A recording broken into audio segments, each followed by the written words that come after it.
Unspoken Issues. Now it is time to get into Siren, number infinity.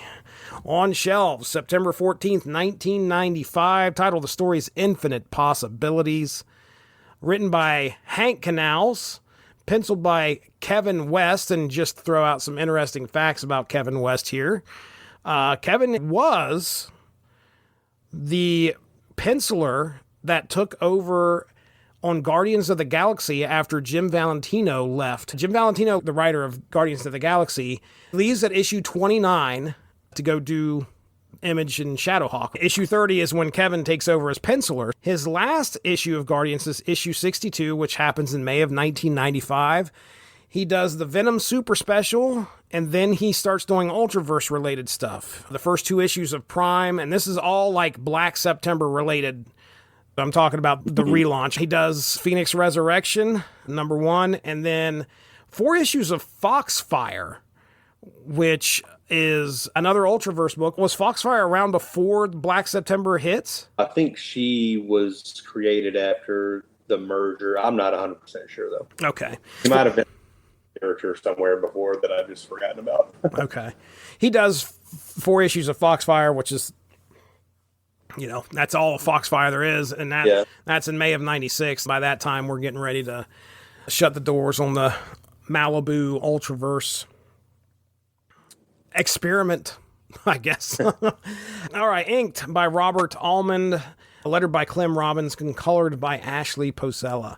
All right, Siren, I mean, we're introduced to her, like, in the countdown, if I remember correctly. I don't think she has anything prior to that, so we've covered every single appearance she has up until this point, which is interesting. What were your first thoughts of Siren? Did you have any thoughts of Siren going into or prior to this Infinity issue? She looks kind of cool. That's really all I have to go on. Yeah. She was a pretty minor character in the previous stuff. Kind of surprising that she gets her own book as part of this Marvel launch. I mean, Marvel Air launch. Right. She's got an interesting, like, she just shows up in the countdown issue of Ultra Force, shows up and just like starts and becomes part of the team. Mm-hmm. And so she has, like, I don't know, maybe a few to kind of get used to working with the Ultra Force. And then it's off to, like, okay, well, now you're done with that. You're going somewhere else.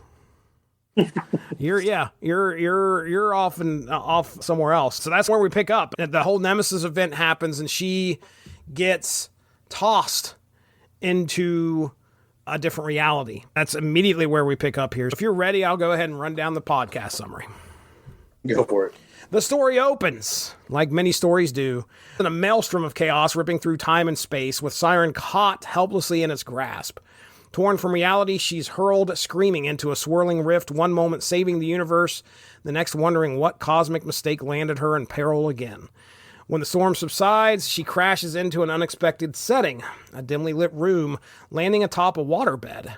As she takes in her surroundings, the sounds of combat echo from nearby.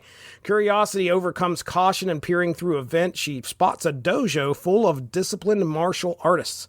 Her intrigue quickly turns to dread as the infamous Taskmaster strides in, skull-faced and ruthless. He spots her immediately, and before she can escape, she's mistaken for one of his recruits. Thrown into combat with his students and forced to fight for her life under his cold, calculating gaze. Taskmaster, amused by her defiance, toys with her before offering an invitation, an audition for his training academy. Playing along, Siren claims she's been sent to learn from the best, flattering him into acceptance while secretly plotting her next move. Later, alone in her quarters, she discovers something horrifying. The white makeup on her face has become permanent, and also fused her entire body like a curse. Her panic gives way to reflection, remembering her past brushes with Ultraforce, gods and cosmic beings like Loki, Thor, and Nemesis, encounters that left her scarred and forever changed. Now, once again stranded in unfamiliar territory, she prepares to face whatever test Taskmaster throws her way. Her chance comes quickly in the form of Mad Dog, a feral brute of a student eager to tear her apart. The fight is vicious and fast-paced, but Siren's agility and sharp wit prevail, Although there's some questionable, we don't know what happens here, but something happens that lets her get the advantage. Her decisive knockout earns reluctant praise from Taskmaster, who notes she has potential, though he hides admiration behind condescension. Elsewhere in the same facility, Rachel Layton, better known as Diamondback and recently Captain America's ally, has returned to Taskmaster's world under disguise. I say under disguise, really, I think more under the guise of like, hey, I'm coming back. With Cap missing and presumed dead, Rachel dons a pink wig and hides her true motives behind a mask of bravado. She's no longer a naive recruit. She's here to infiltrate and dismantle Taskmaster's empire from within. Entering the dojo, she blends in among the trainees, her sharp tongue quickly setting her apart. When she crosses paths with Siren, the tension is immediate, Rachel mocking her as a pale floozy, and Siren biting back with venom of her own. Their exchange explodes into a brutal brawl, each refusing to yield. Razor-sharp diamonds fly, fists and kicks blur, and the dojo becomes a battleground. Though their fight looks like rivalry, Siren knows she must hold back to maintain her cover, even as Rachel's words cut deep. Taskmaster eventually intervenes, ending the spectacle with smug amusement. He mocks their competitiveness, claiming there's no need to fight over him.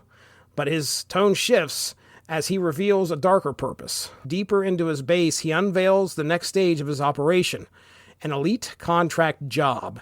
The mission? Target Jim Rhodes and cripple World Watch.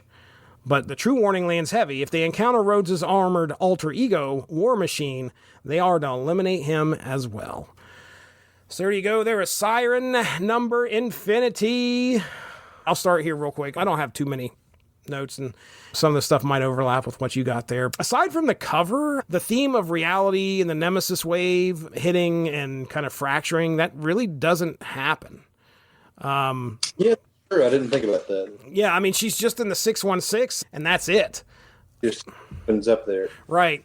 So I think the cover has something that looks like it, but it doesn't happen in the book. She's already there. There's no big change. I imagine the biggest change is her in the makeup, which is a weird kind of like, hey, we got to explain why her body's all white. Like, I wasn't questioning that before. Yeah. So, but anyway, okay, her makeup is fused to her skin, and that's why she's all white. What do you think? Is it her powers that manifest, or something happens with Mad Dog that lets her get like the upper hand? That seems to be the case. It's almost like he gets hypnotized or something, right? And she doesn't realize it. Maybe because maybe her skin, changing color wasn't the only difference from the previous version of Siren. Okay, all right. I didn't know if it says in the Indicia or whatever, Siren created by Hank Canals and character designed by Mike Ringo. Canals is writing this, so why are you changing a character that has only been around for a few issues? Right. Who knows? I don't know. Maybe he just decided to change it up a little bit for the Marvel version. Yeah.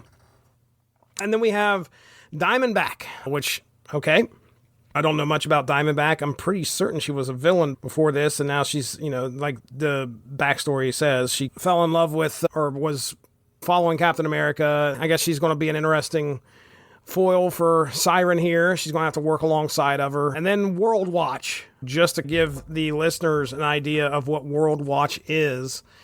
World Watch is a non-profit organization that investigates various human rights causes, and was founded by Vincent Catawayo from the African Republic of Amaya. Jim Rhodes ends up getting involved with them somehow. Not a very big Marvel fandom page. A total of 17 appearances. Created by Len Kaminsky, which is interesting. But first appearance, War Machine #1, February of 94. So it's an organization that hasn't been around very long. This is an issue where we've got a brand new character that seemed like they were created in the Countdown event, which probably means we knew what was going on during Countdown. Marvel had taken over Malibu's Ultraverse, and we are getting ready for them to be the people behind Ultraverse here. Siren was an addition to kind of become a new character in the Marvel universe. Maybe as somebody that they could say, hey, look, they started over here with the Ultraverse, and now they're over here with the, with Marvel 616. If the plan was, the Ultraverse continued on for 10 years or whatever, was Siren going to come back to the Ultraverse? Or Right. Like, what the plan?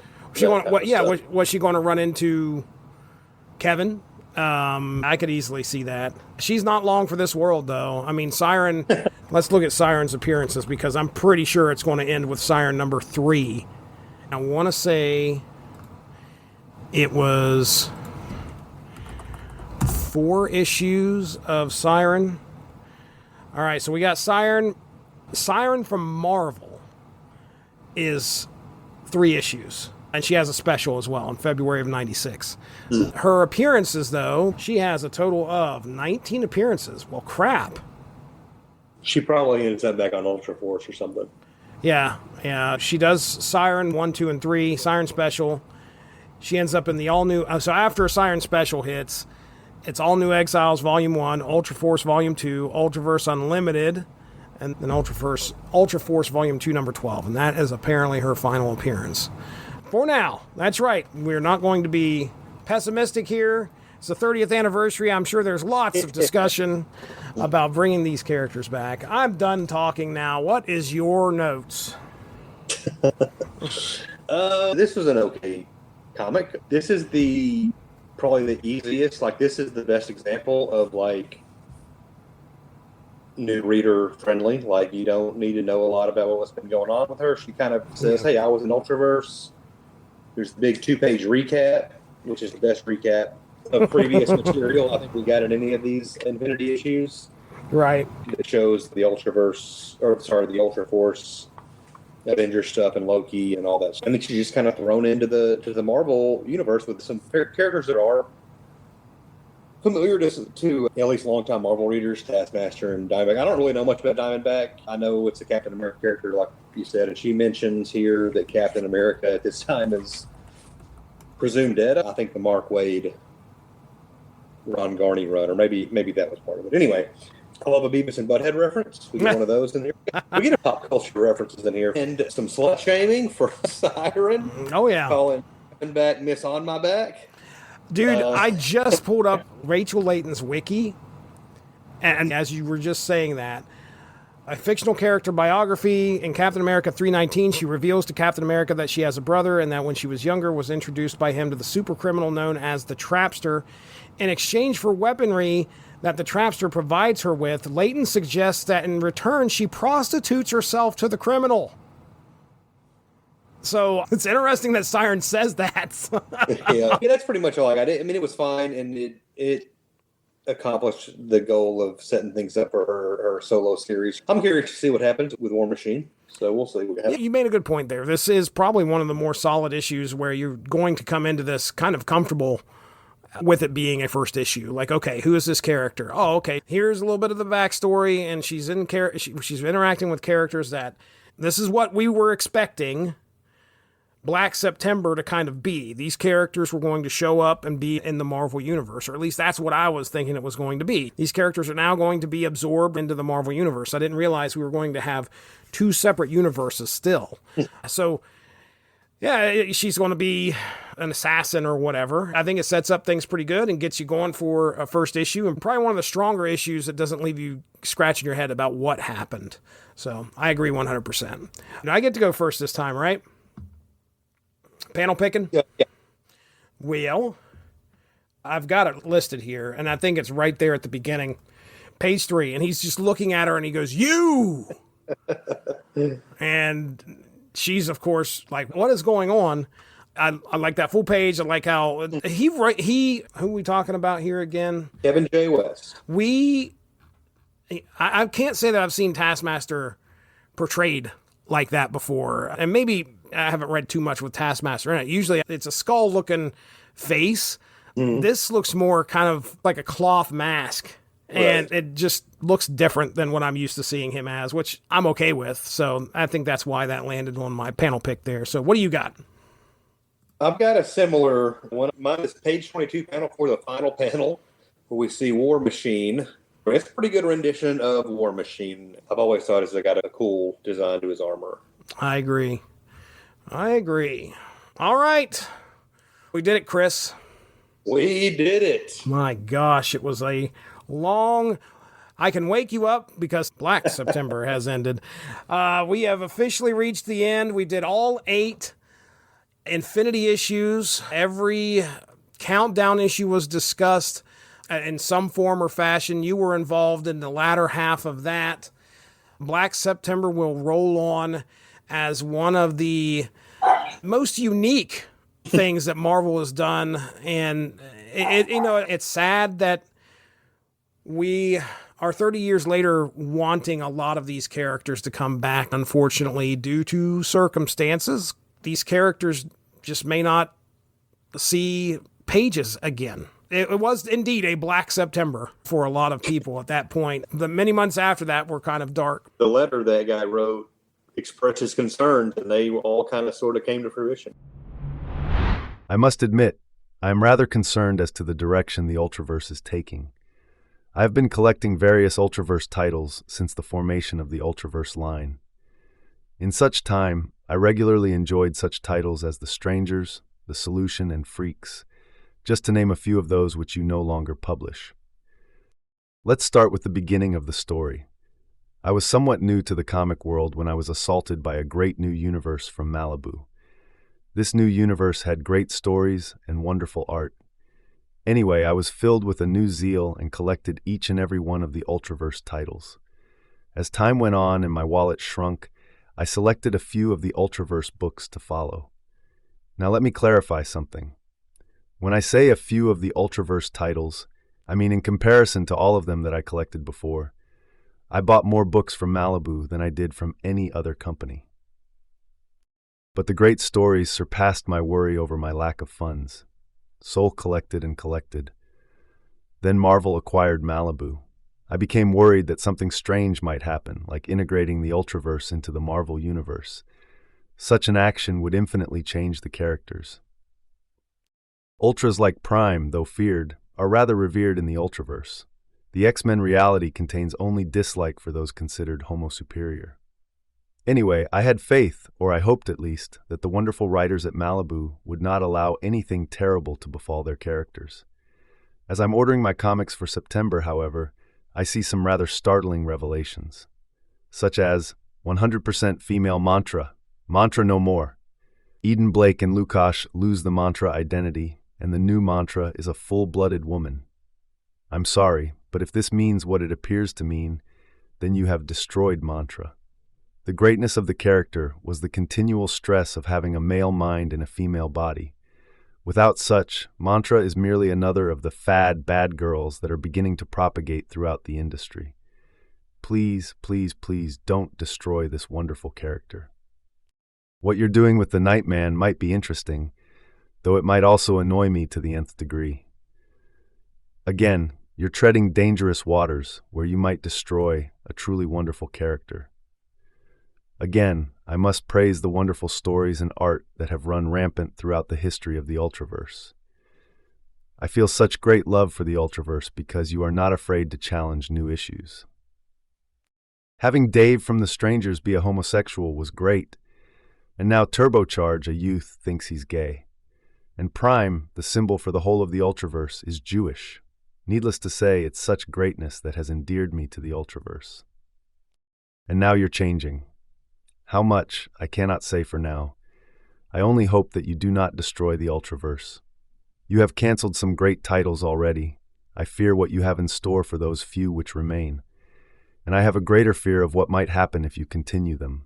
I ask one last time, please do not destroy the Ultraverse. Just cancel the whole thing rather than degrade it. Please. Thank you for such pleasurable readings. Dr. Honest at AOL.com, Dave Cherryholmes, Northridge, California. Thanks for being honest, Doctor. You bring up several points that many other readers are thinking about as well.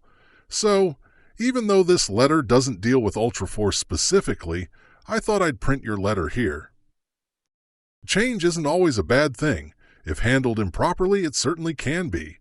But if you are an Ultraverse fan and have enjoyed most, if not all, of our comics up until the Marvel Company purchase, I ask only two things of you. 1, be patient. 2, trust Malibu. I ask the first because only time will reveal what the editors and the creators have in store for your favorite characters. I ask the second because if we've pleased you so far, why would we stop pleasing you? If our characters don't grow and change as time goes on, you'd probably be writing us letters telling us that instead. Change is a part of life, and everyone must face it. Now, we hope that you like the changes that are coming online. Just as important, we hope new readers like the changes too. We stopped publishing some books because there just wasn't enough support for them.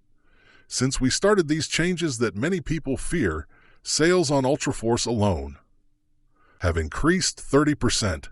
If we've gained and maintained 30% more readers, we must be doing something right. Yes?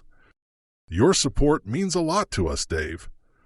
We hope that you give the Ultraverse the chance it deserves to prove that Malibu and our creators will continue to produce quality comics each and every month. We don't plan on destroying or degrading the universe created in 1993. We're building on a very solid foundation, and we can only hope you like what gets built. And by the way, if you're reading this, you've discovered that our cover price has been reduced to only $1.50 an issue. Readers were concerned with our cover price, and we responded. They were worried what was going to happen just with about any product or any IP that gets absorbed or brought into another company. There are so many people that are worried about how it's going to change. A lot of times change is inevitable. Well, you kind of get that here. Marvel has brought in the Ultraverse, all of these Ultraverse characters, and they weren't shy about letting you know things are changing. As evidenced in all these Infinity issues, something crazy happened to just about every single character. And yeah, it was a reason for concern for sure. I want to give you the last word on the Black September event and your thoughts on the Ultraverse right now. I'm going to give you the floor. Yeah, I mean, we've been pretty critical of a lot of these Black September Infinity issues. I really liked the Ultraverse Avengers stuff. Ultraforce Avengers, sorry. You know, it doesn't bring me any pleasure to talk smack about Ultraverse because it's one of my favorite things in comics. But this is a rough patch, and it comes out of necessity because the industry imploded in the mid-90s. If Malibu wanted to continue to function, if Ultraverse was going to continue to see print, it had to either go to DC or Marvel, and Marvel just kind of swooped in and got the property, and they did what they did with it. From what I've heard, Marvel was fairly hands-off and let Malibu do mostly what they wanted, but the post-Black September stuff never resonated the way the early stuff did. And I think a lot of it had to do with the fact that the industry was in shambles, and I don't think it was going to matter what they did. If they had just kept doing the same stuff and had no crossovers or Black September or, altering the universes, like, it probably wouldn't have changed the sales much, and it probably would have petered out in much the same way that it did. I remember thinking back to when Ultraforce and Prime were canceled in the mid-90s when I was actually reading those again. When I'd gotten back into comics, I probably thought, well, that sucks, but hey, it'll be back. There'll be more Prime eventually. Yeah, here we are almost 30 years later and still nothing. And probably won't be nothing. I don't really expect it'll ever come back. I also never expected Marvel and DC to do crossovers again, but that recently happened, so maybe I'm wrong. But yeah, the Black September event, as it works as an event to springboard into the Marvel era, I have a lot of great things to say about a lot of this stuff. It was definitely not new reader friendly, and if that was the intention, they failed on that count. Yeah. But for readers of these books that were kind of still following it through, it's still pretty messy and still pretty confusing. Like I said, I've been reading all this Ultraverse stuff off and on for the last couple of years, going through it chronologically, and still had my head spinning at a lot of the stuff in these September issues. Yeah. So there's some good and some bad, but I'll be happy to go back and do Breakthrough one day. That's the good Ultraverse event that they did. So yeah, that's pretty much all I got. All right. Well, let's get into plugs here. Chris Armstrong, what do you got going on over there? Yeah, I do a movie podcast, a couple of them with my buddy AJ. We do one called Small Screeners. We talk about direct-to-video and made-for-TV movies. Just released one recently on a Michael Jai White double feature of Blood and Bone and Don't Mess with Grandma, We've also got an episode that's going to be coming out at the end of the month, closer to Halloween, on Satan's School for Girls, which was a 70s TV movie. The title is pretty self-explanatory, I think. I've got another podcast with AJ called Because Movies. We kind of cover whatever movie stuff we want to. We're going to be looking at the Scream franchise in October on that feed. So you can find those on your podcatcher of choice. Oh, ladies and gentlemen, check out the Source Material Comics podcast. That's where this feed is at, actually. It's on the Source Material Comics feed.